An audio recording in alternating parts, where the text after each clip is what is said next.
Hello दोस्तों, SAT academy में आपका एक बार फिर से स्वागत है। हम लोग आज जीके के 10 मोस्ट इम्पोर्टेंट क्वेश्चन देखेंगे। हम लोगों ने इस टाइप के 8 वीडियो पहले देखे, 8 पार्ट इसके देखे। आज 9वां पार्ट देखेंगे, 9वां भाग देखेंगे। हर वीडियो में लगभग 10-11 क्वेश्चन रहते हैं। इस हिसाब से हम लोग 80-90 क्वेश्चन देख चुके हैं और ये क्वेश्चन सारे के सारे जितने भी प्रश्न हैं कई बार परीक्षाओं में पूछे जा चुके हैं। बहुत इम्पोर्टेंट प्रश्न हैं सारे। तो आप लोग इसको ध्यान से देखिए और इसको अपना चाहे एक नोट्स बना लीजिए, चाहे अपने माइंड में सेट कर लीजिए, क्योंकि इनमें से ज़्यादातर क्वेश्चन ही आपको आने वाली परीक्षाओं में मिलेंगे। अगर आप सारे वीडियो देखते चलते हैं, हमारे साथ जुड़े रहते हैं, तो निश्चय ही आप आराम से सारे प्रश्नों का जवाब दे पाएंगे। ठीक, आज के लिए मैंने 8 नंबर का कट ऑफ रखा है। 11 प्रश्न है जिसमें आपको 8 नंबर लाने होंगे। अगर आप 8 नंबर लाते हैं तो आप समझ जाइए कि आप सही पढ़ाई कर रहे हैं। ठीक, आइए शुरू करते हैं। हमारी एकेडमी के बारे में ज़्यादा जानकारी के लिए आप दिए गए नंबरों पर कॉल कर सकते हैं या हमारी वेबसाइट पर जाकर के पता कर सकते हैं। आइए शुरू करते हैं, जल्दी जल्दी देखेंगे प्रश्न। पहला है, रेडियम किस खनिज से प्राप्त किया जाता है? रेडियम जो है वो किस खनिज के द्वारा प्राप्त किया जाता है? ऑप्शन है रूटाइल, हेमेटाइट, चूना पत्थर या पिच ब्लेन। इसका आपको सही जवाब बताना है। रेडियम, तो रेडियम जो है वो पिच ब्लेड से प्राप्त होता है, ये याद रखना। तो अगर पूछे रेडियम किस खनिज से प्राप्त होता है तो पिच ब्लेड से प्राप्त होता है। रेडियम जो होती है वो चमकने वाली धातु होती है, कई सारी चीज़ों में यूज किया जाता है, चमकती है। यूरेनियम की बात करेगा तो यूरेनियम कार्नेहाइट और पिम्बलेट आयस्क से मिलता है और यूरेनियम जो है वो परमाणु के फील्ड में उसका यूज किया जाता है एटॉमिक एनर्जी में। तो रेडियम का पूछ रहा है तो रेडियम पिच ब्लेड से प्राप्त होता है। ठीक, अगला प्रश्न देखते हैं। अगला प्रश्न है, 14 जुलाई 2015 को उड़ान भरने वाले नासा का पहला अंतरिक्ष यान कौन सा है जिसका उद्देश्य प्लूटो की प्रणाली पर आधारित डेटा एकत्र करना है? नासा का पहला मिशन प्लूटो के लिए, प्लूटो मतलब जो हमारा पहले 9वां ग्रह था, अब नहीं रह गया, यम इसको बोलते हैं हम लोग। तो प्लूटो जो ग्रह था, बौना ग्रह, अब इसको हम बौना ग्रह बोलते हैं, डॉर्फ प्लैनेट।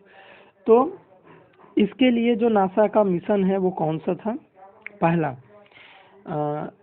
न्यू प्लैनेट्स, यानी न्यू प्लैनेट्स, न्यू होराइजन्स, कैसनी साल्सिटस या यूरोपा। किस उस मिशन का नाम क्या था? जैसे हमारे इसरो के द्वारा जो चंद्रमा के लिए मिशन था वो चंद्रयान 2 था या चंद्रयान 1 था, वैसे ही जो प्लूटो के लिए नासा का मिशन, उसका नाम क्या है आपको बताना है। तो उसका नाम है न्यू होराइजन्स। ठीक, इसका नाम न्यू होराइजन्स है। कई बार बेसिक क्वेश्चन यही पूछ लेता है, नासा कहाँ की एजेंसी है? अंतरिक्ष एजेंसी, तो अमेरिका की। ठीक, अगला प्रश्न देखते हैं। अगला प्रश्न है, भारतीय बाघों की घटती आबादी के संरक्षण के लिए शुरू की गई भारत की सर्वाधिक प्रसिद्ध वन्य जीव संरक्षण परियोजना प्रोजेक्ट टाइगर किस साल शुरू की गई थी? 1975, 1973, 1978, 1982। देखिए, टाइगर प्रोजेक्ट जो है बहुत ही सफल प्रोजेक्ट रहा है। एक समय भारत में बाघों की संख्या बहुत ज़्यादा घट गई थी, तो इस प्रोजेक्ट के द्वारा बहुत ही सफलता मिली है और भारत के पास इस समय दुनिया में सबसे ज़्यादा बाघ हैं। तो दुनिया में सबसे ज़्यादा बाघ किस देश में? भारत में है। और भारत में सबसे ज़्यादा बाघ कर्नाटका में है। ठीक, सबसे ज़्यादा बाघ कर्नाटका में है, 400 से ज़्यादा बाघ कर्नाटका में है। तो ये शुरू कब किया गया था प्रोजेक्ट टाइगर? ये शुरू किया गया था 1973 में। तो इस हिसाब से ऑप्शन बी आपका सही होगा, 1973। याद रखिएगा, बहुत इंपॉर्टेंट क्वेश्चन है। अगला देखते हैं, निम्नलिखित भारतीय राज्यों में से किसमें केसर की खेती की जाती है? बहुत सिंपल क्वेश्चन, बार बार पूछा जा चुका है। जम्मू कश्मीर, उत्तर प्रदेश, असम या सिक्किम? तो देखिए, भारत में केसर की खेती केवल और केवल एक ही राज्य में होती है, वो है जम्मू कश्मीर। तो जम्मू कश्मीर केसर जो है बहुत ही महंगा मसाला होता है, तो केसर की खेती केवल जम्मू कश्मीर में होती है। इसका उपयोग जो होता है शक्तिवर्धक दवा और मसाले के रूप में किया जाता है। नारियल की बात करें तो नारियल केरल में सबसे ज़्यादा होता है, बड़ी इलायची सबसे ज़्यादा सिक्किम में होती है, छोटी इलायची सबसे ज़्यादा केरल में होती है। केरल तो ऐसे मसालों के मसालों का शहर कहा जाता है, मसालों का बगीचा बोला जाता है केरल को ना, आपको पता ही होगा। अगला प्रश्न देखते हैं। अगला प्रश्न है 2016 में दुनिया की सर्वप्रथम तेजी से असर करने वाला रेबीज रोधी दवा का लॉन्च कहाँ किया गया? देखिए, रेबीज से बचने के लिए दवा जो कि सबसे तेज असर करती है, दुनिया की सबसे तेज असर करने वाली दवा जो कि रेबीज के लिए है, वो किस देश में लॉन्च किया गया था 2016 में? भारत, इंग्लैंड, दक्षिण अफ्रीका या जर्मनी? इसका आपको सही जवाब बताना है। तो इसका सही जवाब होगा ऑप्शन ए भारत। तो भारत में 2016 में एक रेबीज से लड़ने वाली दवा का लॉन्च किया गया था, दवा लॉन्च की गई थी, तो वो भारत में है। और रेबीज जो होती है वो जानवरों के काटने से होती है, इंसान पागल हो जाता है और उसके बाद फिर पागल होकर के उसकी मृत्यु हो जाती है। ठीक, रेबीज के टीके की खोज बार बार पूछता है परीक्षा में कि रेबीज के टीके की खोज किसने की थी? तो रेबीज के टीके की खोज की थी लुई पास्चर ने। ठीक, अगला प्रश्न देखते हैं। भारत के प्रधानमंत्री के पद हेतु नामित किए जाने के लिए एक व्यक्ति की न्यूनतम आयु कितनी होनी चाहिए? अब न्यूनतम आयु की बात कर रहे हैं 25 वर्ष अगर राज्यसभा का सदस्य हो, 25 वर्ष लोकसभा का सदस्य हो, 30 वर्ष राज्यसभा का सदस्य हो, 30 वर्ष लोकसभा का सदस्य हो। इसका सही जवाब होगा ऑप्शन बी 25 वर्ष। हमको तो पता है 25 वर्ष प्रधानमंत्री की उम्र होती है प्रधानमंत्री बनने की, लेकिन वो लोकसभा या राज्यसभा, तो देखिए 25 वर्ष में राज्यसभा का सदस्य बना ही नहीं जा सकता, राज्यसभा का सदस्य बनने के लिए न्यूनतम आयु 30 वर्ष होनी चाहिए। तो इस हिसाब से ऑप्शन बी सही होगा, 25 वर्ष का हो, लोकसभा का सदस्य हो। लोकसभा का सदस्य बनने के लिए न्यूनतम आयु 25 वर्ष की होती है, चाहे वो लोकसभा को हो विधानसभा को, तो न्यूनतम आयु 25 वर्ष होती है। ठीक, अगला प्रश्न देखते हैं। अगला प्रश्न है मूल तत्वों की आवर्त सारणी बनाने वाले पहले वैज्ञानिक का नाम। आवर्त सारणी बनाने वाले पहले व्यक्ति का नाम क्या है मूल तत्वों की? तो आपको ऑप्शन दिख रहा है Henry Mosle, Robert boil, Mendeleev या जॉन न्यूलैंड्स। तो अगर पहली वाली बात करें कि पहले वैज्ञानिक कौन थे, तो ये थे मेंडलीफ। मेंडलीफ पहले वैज्ञानिक थे जिन्होंने आवर्त सारणी बनाई थी। और अगर बात करें कि आधुनिक आवर्त सारणी किसने बनाई थी, आधुनिक मॉडर्न, तो वो बनाई थी हेनरी मोसले ने। तो पहले वैज्ञानिक का पूछा है तो इसका मेंडलीफ होगा। अगला प्रश्न देखते हैं। निम्नलिखित में से किस देश को 2011 में स्वतंत्रता प्राप्त हुई थी? एरिट्रिया, दक्षिण सूडान, स्लोवाकिया, ब्रुनोई। दूसरे शब्दों में ये प्रश्न पूछ रहा है, कई सारे परीक्षाओं में पूछा कि दुनिया का सबसे नया देश कौन सा है, या संविधान सभा का सबसे नया सदस्य कौन सा है। तो दो तरीके से क्वेश्चन पूछ सकता है, दुनिया का सबसे नया देश, संविधान सभा का सबसे नया सदस्य, या 2011 में नया देश कौन सा बना, या जो सबसे दुनिया का नया देश है वो किस सन में बना 2011 में। तो इसका सही जवाब होगा दक्षिण सूडान। दक्षिण सूडान जो है वो 2011 में सूडान से अलग होकर के नया देश बना है। दक्षिण सूडान या सूडान दोनों अफ्रीका महाद्वीप में आपको मिलेंगे, तो ये आपको याद रखना है। अगला प्रश्न देखते हैं। अगला प्रश्न है जलियांवाला बाग हत्याकांड का आदेश किसने दिया था? Colonel Reginald Dyer, Michael O'Dwyer, H Asquith या विंस्टन चर्चिल ने।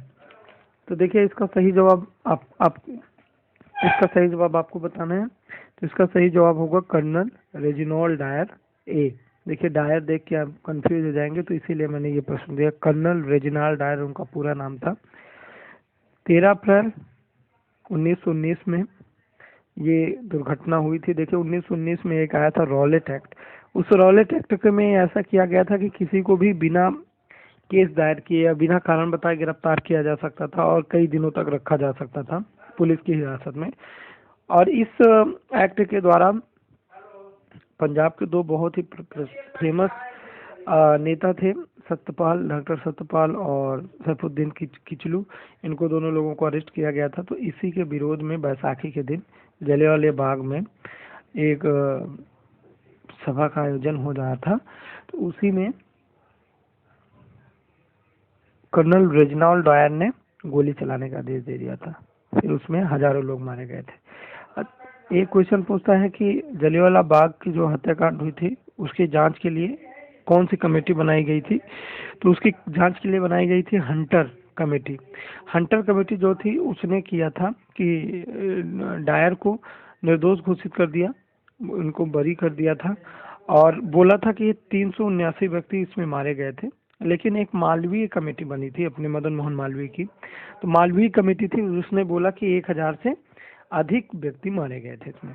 बाद में क्या हुआ था कि उधम सिंह ने 1940 में जो कर्नल रेजिनॉल्ड डायर थे, इनको लंदन में गोली मार दी थी जाकर के।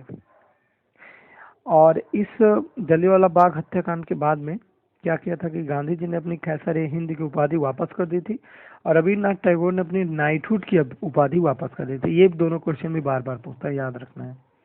अगला प्रश्न है, जीवों और पर्यावरण के बीच की अन्योन्य क्रिया के वैज्ञानिक विश्लेषण और अध्ययन को क्या कहा जाता है? जो जीवों और पर्यावरण के बीच की अध्ययन किया जाता है, पारिस्थितिकी यानी इकोलॉजी, सूक्ष्म जीव विज्ञान माइक्रोबायोलॉजी, कीट विज्ञान एंटोमोलॉजी, पक्षी विज्ञान और मिथोलॉजी।